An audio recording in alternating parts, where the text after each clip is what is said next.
Kalau saya bersahabat dengan Allah, maka saya juga harus membenci yang Allah benci. Saya harus mengasihi yang Allah kasihi.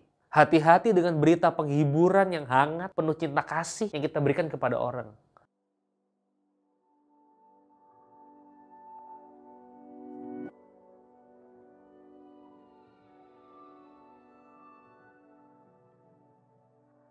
Shalom, selamat hari Minggu. Bapak Ibu sekalian, pada hari ini saya mau berbagi firman Tuhan dari Yesaya 31 ayat yang ketiga. Yesaya 31 ayat yang ketiga. Sebab orang Mesir adalah manusia bukan Allah, dan kuda-kuda mereka adalah makhluk yang lemah, bukan roh yang berkuasa. Apabila Tuhan mengacungkan tangannya, tergelincirlah yang membantu dan jatuhlah yang dibantu. Dan mereka sekaliannya habis binasa bersama-sama. Apabila Tuhan mengacungkan tangannya, yang dibantu jatuh, yang ngebantu juga ikutan jatuh. Saudara, orang Yahudi punya konsep persahabatan yang pernah saya ungkapkan di mimbar GKI Kota Modern. Kalau saya bersahabat sama, misalnya katakan si Budi, kalau saya bersahabat sama Budi, maka musuhnya Budi jadi musuh saya, sahabatnya Budi jadi sahabatnya saya, musuhnya saya harus menjadi musuhnya Budi, sahabat saya juga menjadi sahabatnya Budi. Sepintas konsep ini terdengar tidak fair ya, yang musuhan dia kenapa kita ikut musuhan. Tapi begitulah relasi yang ada di dalam tradisi orang Yahudi. Kalau saya bersahabat dengan Allah, maka saya juga harus membenci yang Allah benci. Saya harus mengasihi yang Allah kasihi. Tidak ada perdebatan, no debat di sini. Saudara-saudara, Yesaya 31 ayat yang keempat ya, saya membacakan lagi buat saudara. Tuhan itu seperti apa? Tuhan itu seperti seekor singa. Seekor singa muda yang menggeram untuk mempertahankan mangsa. Tidak terkejut mendengar teriakan seluruh pasukan gembala yang dikerahkan melawan dia. Tidak terkejut melawan seluruh pasukan gembala yang dikerahkan melawan dia. Dia nggak takut. Dia lagi menerkam mangsanya di sini. Siapapun yang ngebela mangsa ini di seberang sana, sebanyak apapun dia tetap singa yang mengaum. Dia tidak akan kaget. Loh, itu pada ngelawan saya. Nggak akan kaget dia. Oh, itu sahabatnya ini. Emang gue pikirin. Tidak terkejut mendengar teriakan seluruh pasukan gembala yang dikerahkan melawan dia. Tidak mengalah terhadap keributan mereka. Demikianlah Tuhan semesta alam akan turun berperang. Mempertahankan gunung Sion dan bukitnya. Allah kita nggak akan kaget siapapun yang bersekutu dengan pihak yang salah, yang dia against terhadapnya, Allah akan melawan mereka. Saya pikir-pikir lucu ya. Sudah perhatikan tesis daripada Yesaya pasal 31 ini. Waktu Allah mengacungkan tangan, yang dibantu jatuh, yang ngebantu ikut jatuh juga.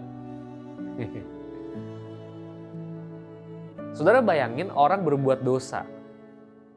Dia jatuh kan? Ya urusan dia yang berbuat dosa.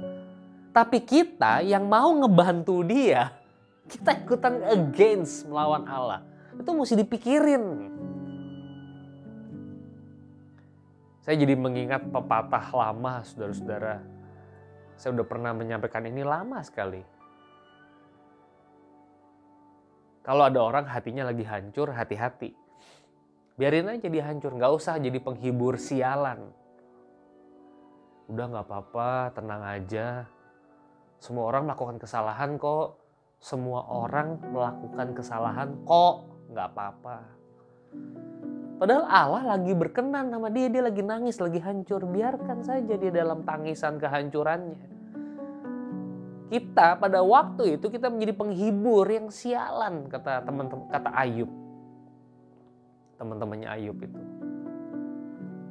Saudara, kita harus berhati-hati, kita sebagai hamba Tuhan, kita guru mungkin, kita konselor, atau kita orang biasa yang mengkonsel orang, menasehati orang. Hati-hati dengan setiap masukan yang saudara berikan kepada orang. Hati-hati dengan berita penghiburan yang hangat, penuh cinta kasih yang kita berikan kepada orang. Kalau orang itu tidak di posisi yang benar, dia lagi jatuh, kita ikut jatuh. Dan Tuhan tidak akan terkejut waktu kita ngebelain dia. Tuhan gak akan kaget. Nggak. Kamu against him. Kamu against saya berarti. Saudara, apa sih yang Tuhan inginkan? Yesaya 31 ayat yang ke-6. Bertobatlah hai orang Israel kepada dia yang sudah kamu tinggalkan jauh-jauh. Bertobatlah. Kamu sudah meninggalkan Tuhan terlalu jauh. Kalau saudara ingat suara pastoral minggu yang lalu, mirip-mirip ya. Orang tuh kalau jatuh itu nggak langsung hari ini begini, besoknya begini tuh sekejap berubah 180 derajat. Dia akan perlahan-lahan. Yesaya 31 ayat yang ke-6. Bertobatlah hai orang Israel kepada dia yang sudah kamu tinggalkan jauh-jauh. Mungkin sebagian kita terlalu jauh dari Tuhan. Ada yang agak dekat, ada yang terlalu jauh dari Tuhan. Semakin tinggi sudut deviasinya, semakin kita ngawur di dalam hidup ini. Kita overconfident. Kita pikir kita ngebela yang benar, tapi sebenarnya kita ngebela orang yang salah. Kenapa itu terjadi? Karena kita juga punya distance sama Tuhan. Kita nggak punya intimacy sama Tuhan. Saya kembali diingatkan Matius 5 ayat 48 atau Imamat 19 ayat yang kedua. Kita harus kudus dan sempurna karena Tuhan Allah kita itu kudus dan sempurna. Nggak ada di antara kita yang lebih kudus, saudara-saudara. Kita berbuat dosa. Kita perlu menjaga hati kita baik-baik. Saya terus terang menggumuli semua ini, saya jadi berpikir ya. Kita nggak jatuh dalam dosa itu bukan berarti kita nggak berdosa loh. Bisa jadi kita dalam kondisi berdosa sehingga ketika ada teman kita nangis, kita jadi penghibur sialan. Kita pikir kita benar, tapi kita ikutan jatuh bersama-sama dengan dia yang jatuh. Dan Tuhan tidak kaget melihat saudara yang membela teman saudara itu. Saudara, mari kita jaga hati kita. Hakim yang benar itu cuma satu, Tuhan.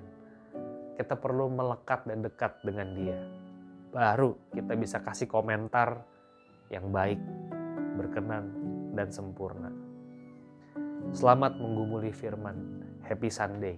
Tuhan memberkati.